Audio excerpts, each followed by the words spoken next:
إن الحمد لله نحمده ونستعينه ونستغفره ونعوذ بالله من شرور أنفسنا ومن سيئات أعمالنا من يهده الله فلا مضل له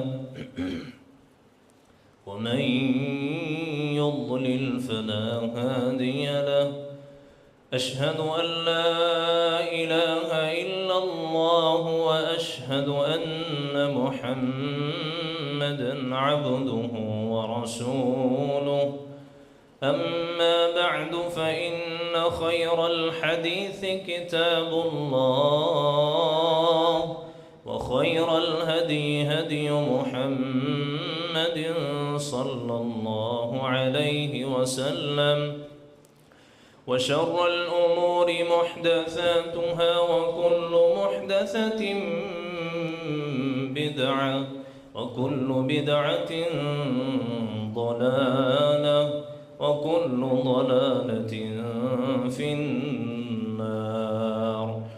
أعوذ بالله من الشيطان الرجيم. بسم الله الرحمن الرحيم. يا أيها الذين آمنوا اتقوا الله ولتنظر نفس ما قدمت لغد واتقوا الله إن الله خبير بما تعملون. ہر قسم کی حمد و ثنا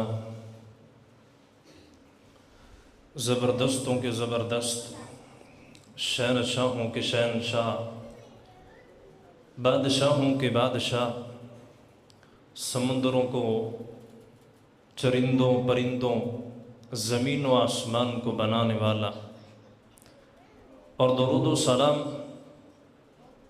آقا کائنات امام الانبیاء والمرسلین، امام الاتقیاء والمرسلین، امام المرسلین والمجاہدین، جناب محمد الرسول اللہ صلی اللہ علیہ وسلم کی ذات اقدس و اطہر پر میں شکر گزار ہوں اپنے محترم اور مکرم فضیلت الشیخ حکیم مدثر محمد خان حفظہ اللہ تعالی اور ان کے رفقاء کا، جس مجھ فقیر کو اس قابل سمجھا اور مدعو کیا. میں کوشش کروں گا جو کچھ بھی بیان کروں اللہ کی توفیق کے ساتھ. اللہ تعالیٰ مجھے حق اور سچ بیان کرنے کی توفیق عطا فرمائے اور میرے اور آپ کے لیے وہ ذریعہ نجات بنائے. اللہ کی توفیق کے ساتھ جو میرے مائنڈ میں بات ہے وہ 5 سوالات اللہ کی عدالت میں. وہ کون سے ایسے 5 سوالات ہیں جو اللہ تعالیٰ نے مجھ اور آپ سے کرنے ہیں.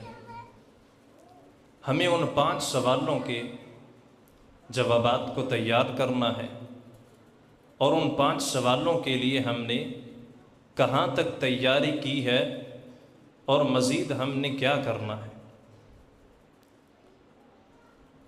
انسان جب کوئی بڑے مہم چیز کو سامنے رکھتا ہے، انسان پی ایچ ڈی کرتا ہے دنیا کے ڈگری حاصل کرنے کے لیے، ایم فل کے لیے، کوئی بھی دنیا کی ڈگری حاصل کرنے کے لیے آج کا نوجوان ہے، آج کا انسان بڑی محنت تگ و دو کرتا ہے کہ میں اس میں سے 100% جو ہے رزلٹ میرا آنا چاہیے، میں 100% اس میں کامیاب ہو جاؤں. وہ جو پی ایچ ڈی کے کویشچن آنے ہوتے ہیں، سوالات آنے ہوتے ہیں، انسان اس کی خوب تیاری کرتا ہے، نہ دین دیکھتا ہے، نہ پھر وہ رات دیکھتا ہے، نہ پھر اولاد کو دیکھتا ہے، نہ بیوی بچوں کو دیکھتا ہے، تمام مصروفیات کو ترک کر کے اپنی اس کویشچن اور پیپر جو اس کو آنا ہے سوالات کی تیاری کے لیے، اس کے جوابات کو تیار کرتا ہے۔ یہ ہے دنیا کا۔ کبھی ہم نے یہ بھی سوچا ہے کہ دنیا میں سوالات کے لیے ہم کتنی تگ و دور محنت کرتے ہیں، کل قیامت والے دن میرے رب نے جو آپ اور مجھ سے سوال کرنے اس کے لیے کتنی تیاری کی؟ اس پہ چند سی گفتگو کروں گا، آپ سمجھنے کی کوشش کیجئے اور میں سمجھانے کی کوشش کروں گا۔ میں نے جو آیت کریمہ آپ کے سامنے پڑھی ہے سورۃ الحشر ہے۔ اللہ تعالیٰ فرماتے ہیں یا ایہا الذین آمنوا اتقوا اللہ، اے ایمان والو اللہ سے ڈر جاؤ، اللہ سے ڈر جاؤ۔ مخاطب کن کو کیا گیا؟ ایمان والوں کو، جن کو اللہ تعالیٰ نے ایمان کی دولت سے نوازا ہے۔ اللہ تعالیٰ ان کو مخاطب کر کے کہہ رہے ہیں اتقوا اللہ، اللہ سے ڈر جائیے۔ وَلْتَنْظُرْ نَفْسٌ مَّا قَدَّمَتْ لِغَدٍ وَاتَّقُوا اللَّهَ، اور ہر انسان چاہیے کہ دیکھے کل کے لیے اس نے کیا آگے بھیجا ہے۔ پھر اللہ تعالیٰ کہتے ہیں وَاتَّقُوا اللَّهَ، اے حضرت انسان مجھ سے ڈر جا۔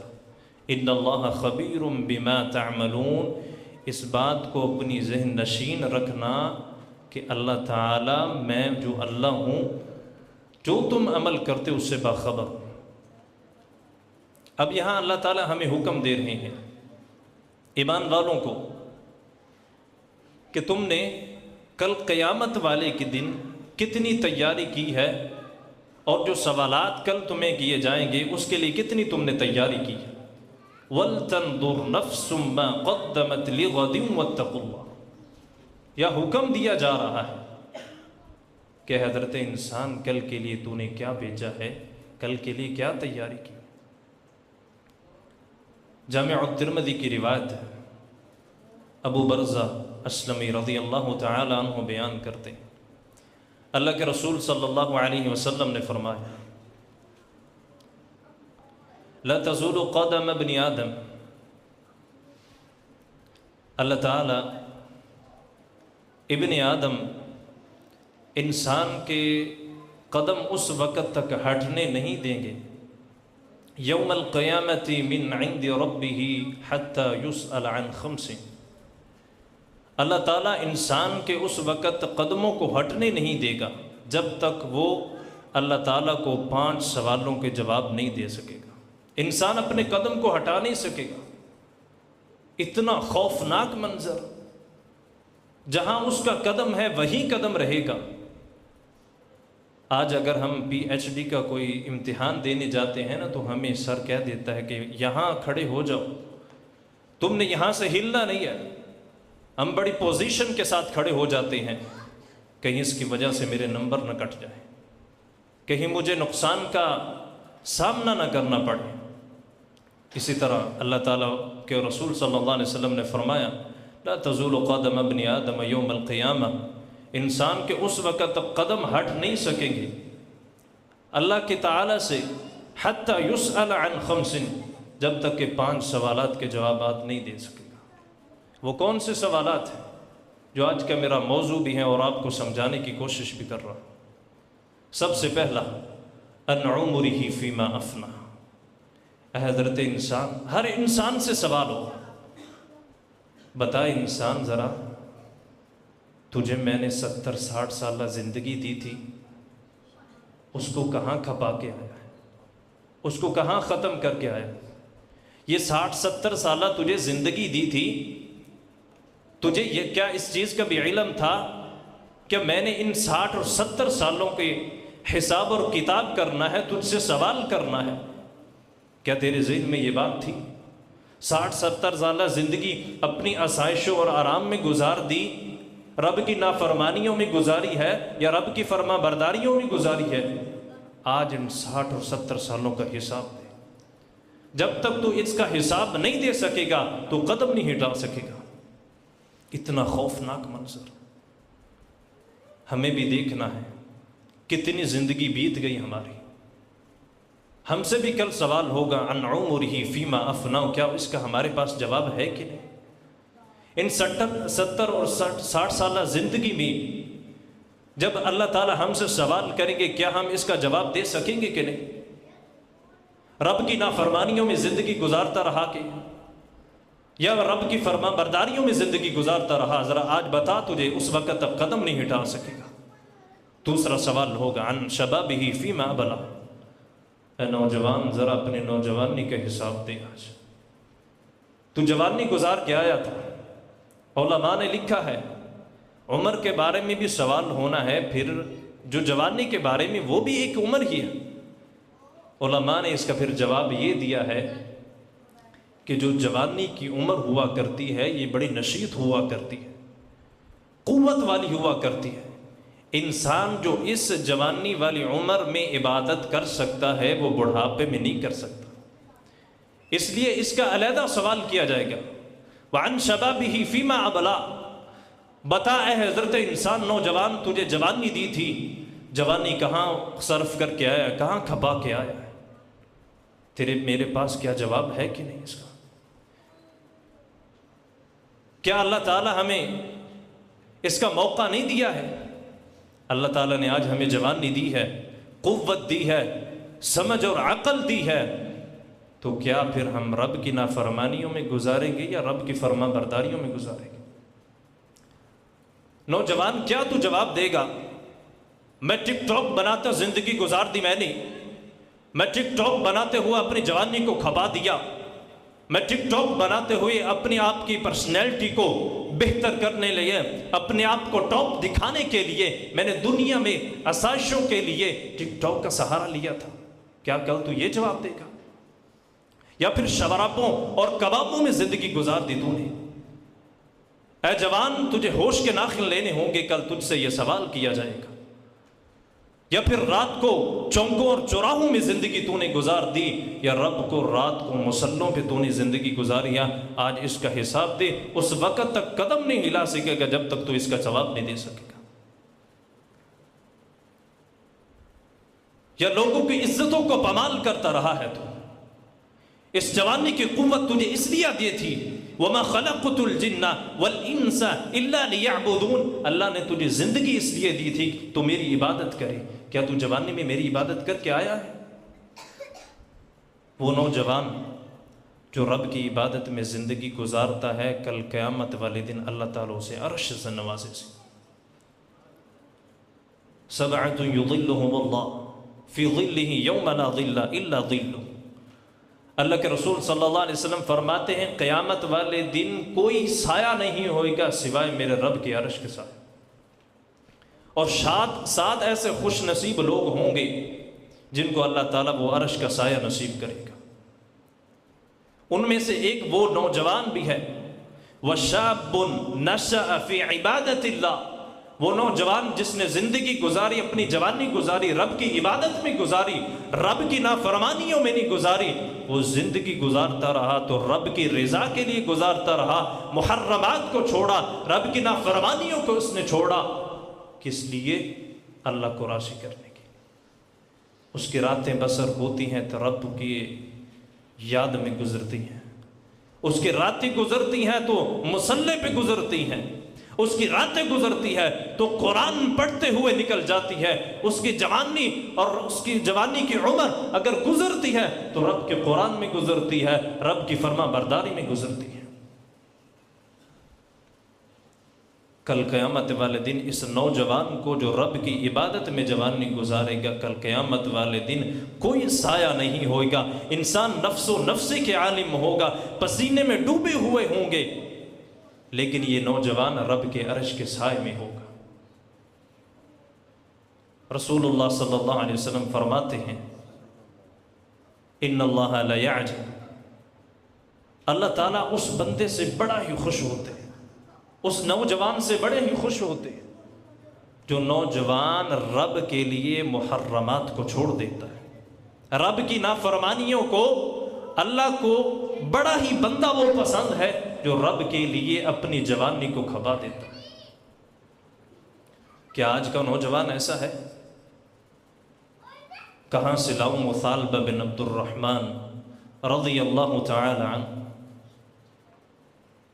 نبی صلی اللہ علیہ وسلم نے ایک کام کے لیے بھیجا۔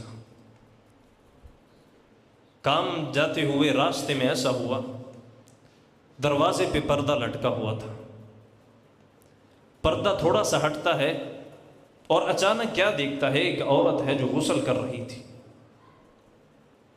اور کہتا ہے استغفر اللہ، میں نے یہ کیا کام کر دیا؟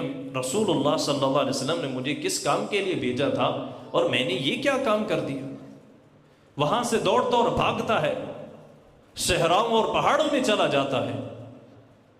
حضرت رسول اللہ صلی اللہ علیہ وسلم حضرت سلمان رضی اللہ تعالیٰ اور ایک صحابہ کو کہتے ہیں، یا سلمان، وہ ثعلبہ بن عبد الرحمن ابھی واپس نہیں آیا، ذرا اس کو تو دیکھو کہاں گیا، اس کو ڈھونڈو اور تلاش کرو۔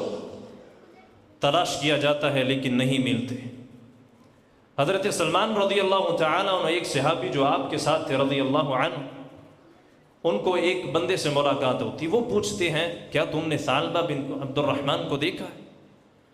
کہاں ایک نوجوان ہے، وہ پہاڑ کی چوٹی پہ رہتا ہے، بس ایک دودھ کا گلاس لیتا ہے اور واپس چلا جاتا ہے۔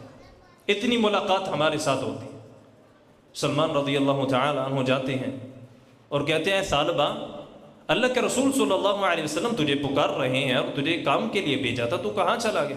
کہا میں نہیں جاؤں گا۔ سلمان رضی اللہ عنہ کہتے ہیں اللہ کے رسول صلی اللہ علیہ وسلم بلا رہے واپس چلو، کہا میں نہیں جاؤں گا۔ کہا کیا معاملہ کیا ہے، وجہ تو بتاؤ۔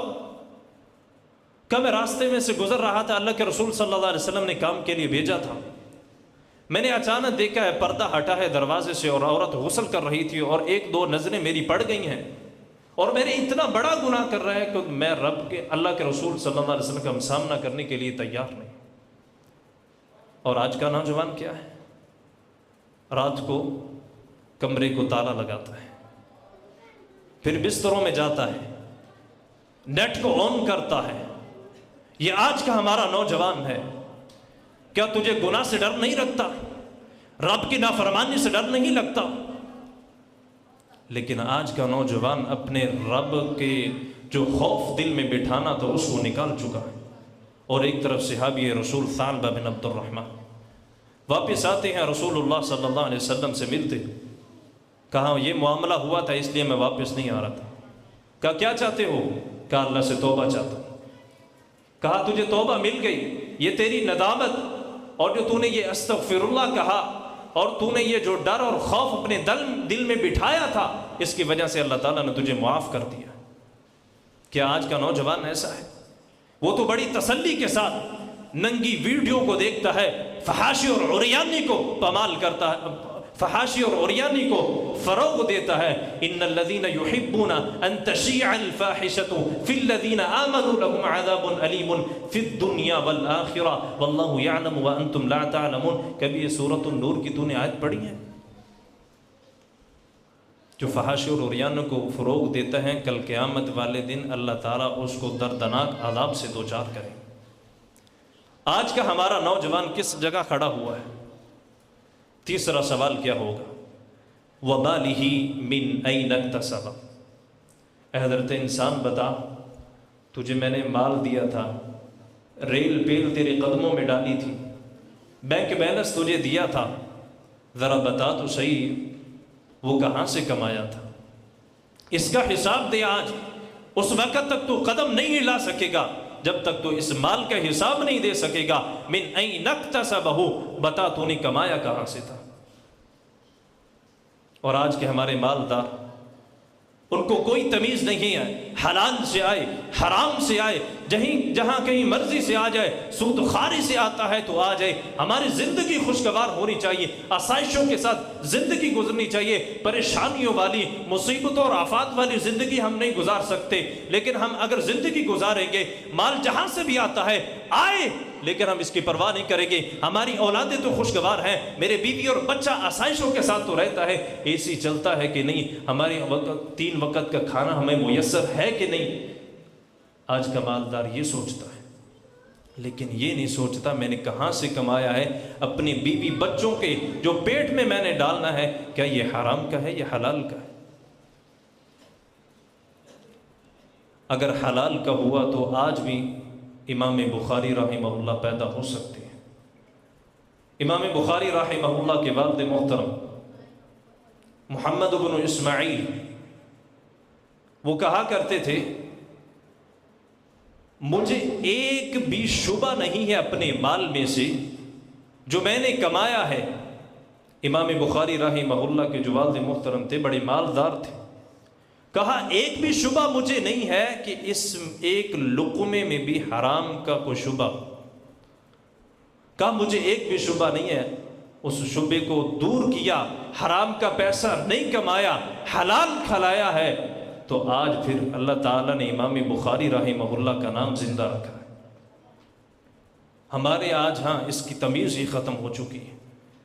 یہ تجھ سے سوال ہوگا وَمَالِهِ مِنْ أَيْنَ اكْتَسَبَهُ، مال کے بارے میں سوال کیا جائے گا کہ تو نے یہ کہاں سے کمایا ہے۔ تیرے میرے پاس کیا اس کا جواب ہے کہ نہیں؟ چوتھا سوال ہوگا وَفِيمَا أَنفَقَهُ، بتا تو نے اس کو خرچ کہاں کیا تھا؟ کیا رب کی نافرمانیوں میں تیری جو مالداری تھی، ریل پیل تھی، بینک بیلنس تھا، تجھے میں نے نعمتوں سے نوازا تھا، کیا ان کی تو نے شکر ادا کیا تھا یا ناشکری ادا کی تھی؟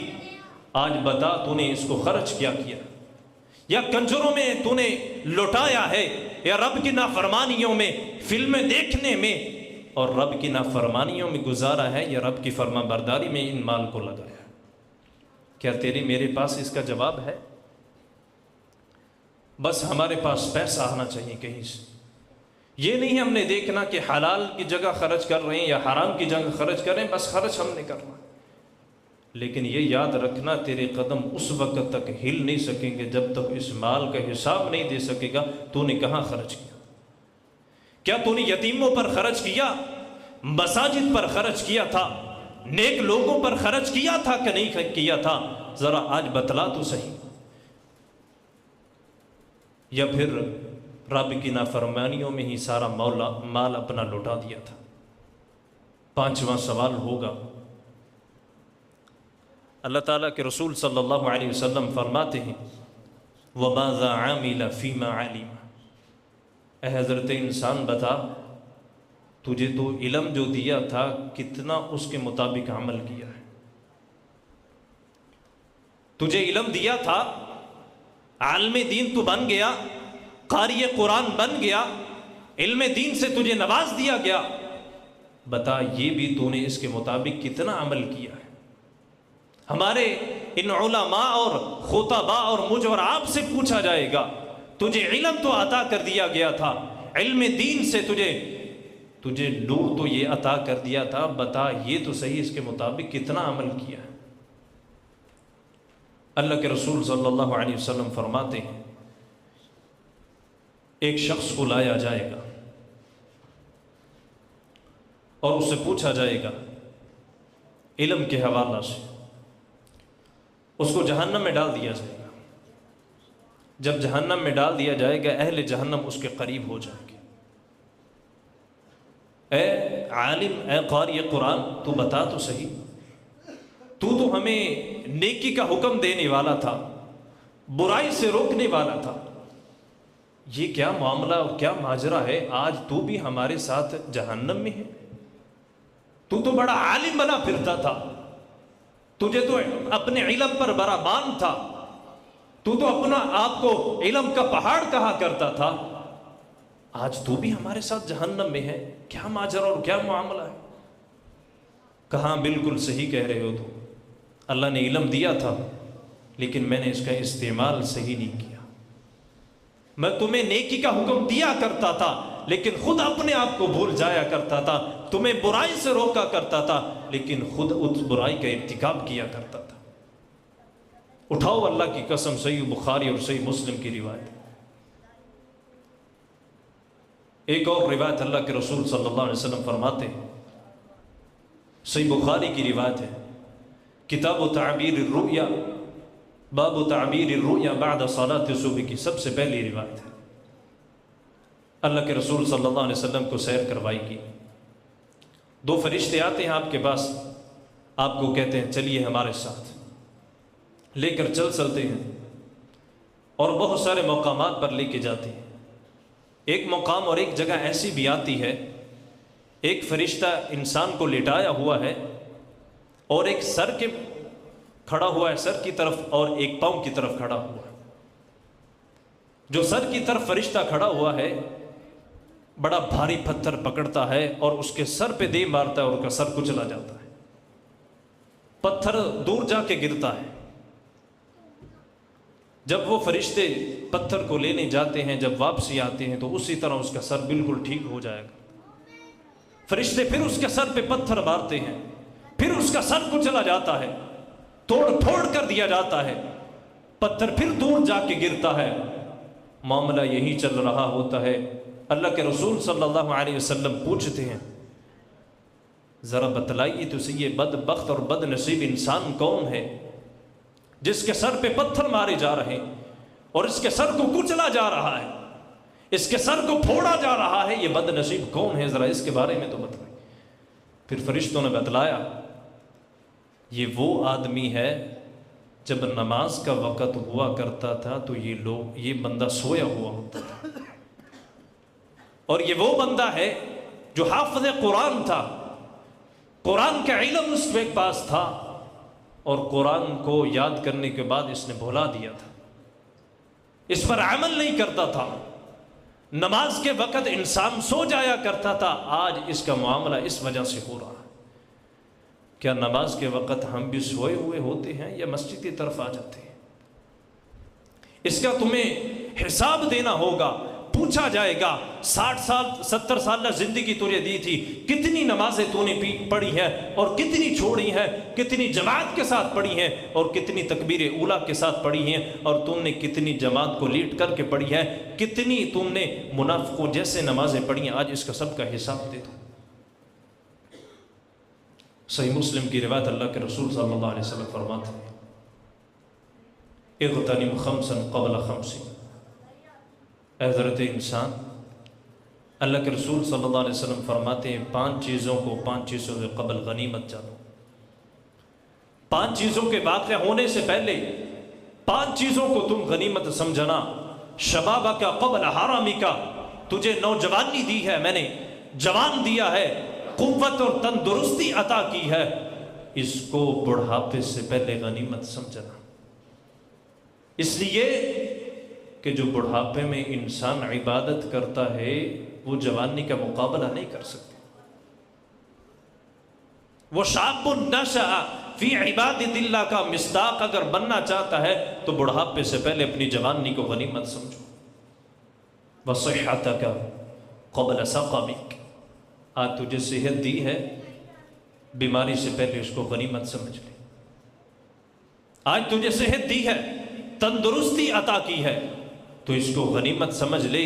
اگر تندرستی میں رب کی عبادات کو بجا لائے گا، رب کی نافرمانیوں سے دور رہے گا، تو پھر تو رب کے ہاں سرخروبی اور کامیاب بھی ہو سکے گا. وَغِنَاكَ قَبْلَ فَقْرِكَ، یاد رکھنا آج تجھے امیر بنایا ہے تو میں غریب بھی بنانے والا ہوں. آج تیرے پاس بینک بیلنس ہے، تو غنی ہے، تیرے پاس ریل بیل ہے، دنیا کے ہر آسائش تیرے قدموں میں نے ڈال کے رکھ دی ہے. یاد رکھنا یہ کبھی فقیری کی طرف بھی جا سکتی ہے. وَغِنَاكَ قَبْلَ فَقْرِكَ، فقیری سے پہلے امیری کو اور غنی کو غنیمت سمجھنا. وَفَرَاغَكَ قَبْلَ شُغُلِكَ، آج اگر تجھے فراغت وقت مل جائے تو مشغولیت سے پہلے اس کو غنیمت سمجھنا. لیکن ہماری مشغولیات کہاں ہیں؟ تاش کھیلنے میں، شراب کو پینے میں، سوشل میڈیا کا گندا استعمال کرنے کی وجہ سے، ٹک ٹاک چلانے کی وجہ سے، رب کی نافرمانیوں میں ہماری مشغولیت گزرتی ہے. رب نے کہا ہے اگر تو فراغت میں مجھ کو یاد کرے گا، کل قیامت والے دن تجھے میں کامیاب کر دوں گا. وَذَكَرَ اللَّهَ خالیا ففاضت عینا، کل قیامت والے دن انسان ایک وہ بھی ہوگا جو اللہ کو یاد کیا اور اس کی آنکھوں میں سے آنسو بہہ پڑے۔ اگر تو تنہائی میں رب کو یاد کرتا ہے تو کل قیامت والے دن عرش کا سایہ ملے گا تجھے۔ ہم فراغت تلاش کس لیے کرتے ہیں؟ کہ ہمیں فارغ وقت اس لیے مل جائے، ہم فلاں گناہ کریں، ہم فلاں وہ کام کریں، رب کی نافرمانیوں میں گزار دیں۔ وَفَرَاغَكَ قَبْلَ شُغُلِكَ، مشغولیت سے پہلے فراغت وقت کو غنیمت سمجھنا۔ آخری جو بات بنائی، فرمایا وَحَيَاتَكَ قَبْلَ مَوْتِكَ، موت سے قبل اپنی زندگی کو غنیمت سمجھنا۔ یہ زندگی تجھے ایک بار ملے گی، بار بار نہیں ملے گی۔ آج تیرے پاس زندگی ہے، اس میں رب کو فرما برداری میں گزار لے، رب کو راضی کر لے۔ حتی اذا جاء احدهم الموت قال رب ارجعون لعلی اعمل صالحا فيما تركت كلا، قال، اللہ کے رسول صلی اللہ علیہ وسلم پر جو نازل میرے رب نے قرآن کیا، اس میں رب تعالی فرماتے ہیں حتی اذا جاء احدهم الموت، کسی انسان کے پاس جب موت آتی ہے تو میرا رب پھر اسے چھوڑتا نہیں ہے، مہلت نہیں دیتا، پھر اس کو موت آ کے ہی رہتی ہے۔ قال رب ارجعون، پھر وہ پچھلی زندگی کو یاد کرتا ہے۔ جو اللہ کے رسول صلی اللہ علیہ وسلم نے فرمایا تھا کہ موت سے قبل اپنی زندگی کو غنیمت سمجھنا، اسے زندگی کو مائنڈ میں لائے گا اور رب سے التجا کرے گا۔ قال رب ارجعون، اللہ ایک سیکنڈ دے دے، ایک مہلت دے دے، چند سیکنڈ دے دے مجھے، لعلی اعمل صالحا فیما ترکت کلا، اللہ جو زندگی میں نے چھوڑ کے آیا تھا نیک اعمال کو، مجھے ایک زندگی کی سیکنڈ دے دے، دوبارہ مجھے واپس لوٹا دے، میں تیرے فرما برداری کروں گا، نیک اعمال کروں گا۔ یہ التجا کرے گا۔ یہ وہ بندہ ہوگا جس نے زندگی کو موت سے پہلے غنیمت نہ سمجھا ہوگا، التجا کرے گا، قال رب ارجعون۔ لیکن اللہ تعالیٰ کیا جواب دے گا؟ کلا، ہرگز نہیں، تجھے زندگی ایک بار دینی تھی، میں نے دے دی، اب زندگی نہیں ملے گی۔ جو تو اس دنیا کی زندگی میں پہلے تو رب کی نافرمانیوں میں گزار کے آ گیا ہے، اگر دوبارہ بھی تجھے زندگی دے دی جائے تو پھر بھی تو نافرمانیوں میں گزارے۔ جو 5 سوالات آپ کے سامنے رکھیں، کیا ہم نے اس کی تیاری کی ہے، میں اور آپ نے؟ ان 5 سوالوں کو ذہن نشین کر لیجئے اور رات کی تنہائیوں میں ان کو سوچئے، کیا میں نے اس کی کتنی تیاری کی ہے؟ سفید بال ہو چکے ہیں، کیا میں نے رب سے کبھی توبہ کی ہے کہ نہیں؟ کیا میں نے رب سے کبھی معافیاں مانگی ہے کہ نہیں؟ کیا ان 5 سوالوں کے جوابات کو تیار میں نے کیا ہے کہ نہیں؟ دنیا کے سوالات کے لیے ہم نے جوابات تو تیار کر لیے، اولاد کو آسائشیں تو ہم نے دلا دی، اپنی عمر تو مال کمانے میں کھپا تو دی ہے، کیا ان سوالوں کا ہم نے جوابات بھی تیار کیے ہیں کہ نہیں؟ اگر تو تیار کیے ہیں تو آپ کو مبارک ہو، کل قیامت والے دن جب میرا رب آپ سے سوال کرے گا، ان 5 سوالوں کا آرام اور سکون کے ساتھ آپ جواب دے سکیں گے، ورنہ آپ کا قدم اس وقت تک ہل نہیں سکے گا جب تک ان 5 سوالوں کے جواب نہیں دے سکو۔ اگر تو جواب ہمارے پاس ہیں، پھر ہمیں ڈرنے کی اور غم کھانے کی کوئی ضرورت نہیں ہے۔ الا ان اولیاء اللہ لا خوف علیہم ولا هم يحزنون، جو اللہ کے ولی ہوا کرتے ہیں، ان 5 سوالوں کو تو نے اختیار کیا، رب کی فرما برداری میں زندگی گزاری تھی، ان کو قیامت والے دن کوئی خوف اور غم نہیں ہوگا۔ خوف اور غم ان لوگوں کو ہوگا جو رب کی نافرمانیوں میں زندگی گزار کے آئے، جوانیاں رب کی فرما برداریوں میں نہیں گزار کے آئے۔ انہوں نے مال کمایا تھا تو حرام کا نہیں کمایا تھا، انہوں نے اگر خرچ کیا تھا تو دین میں خرچ کیا تھا، مساجد و مدارس میں خرچ کیا تھا، انہوں نے اگر علم اللہ تعالیٰ نے عطا کیا تھا اس کے مطابق عمل بھی کیا تھا۔ یہ مختصر سی گفتگو جو آپ کے سامنے رکھی ہے، اگر آپ کو سمجھ آ گئی اور اس پر آپ عمل کرنا شروع ہو گئے تو میرے لیے بھی اور آپ کے لیے ذریعہ نجات بن جائے گی۔ اللہ تعالیٰ مجھے بھی سمجھنے کی توفیق عطا فرمائے اور عمل کرنے کی توفیق عطا فرمائے۔ وآخر دعوانا الحمد للہ رب العالمین۔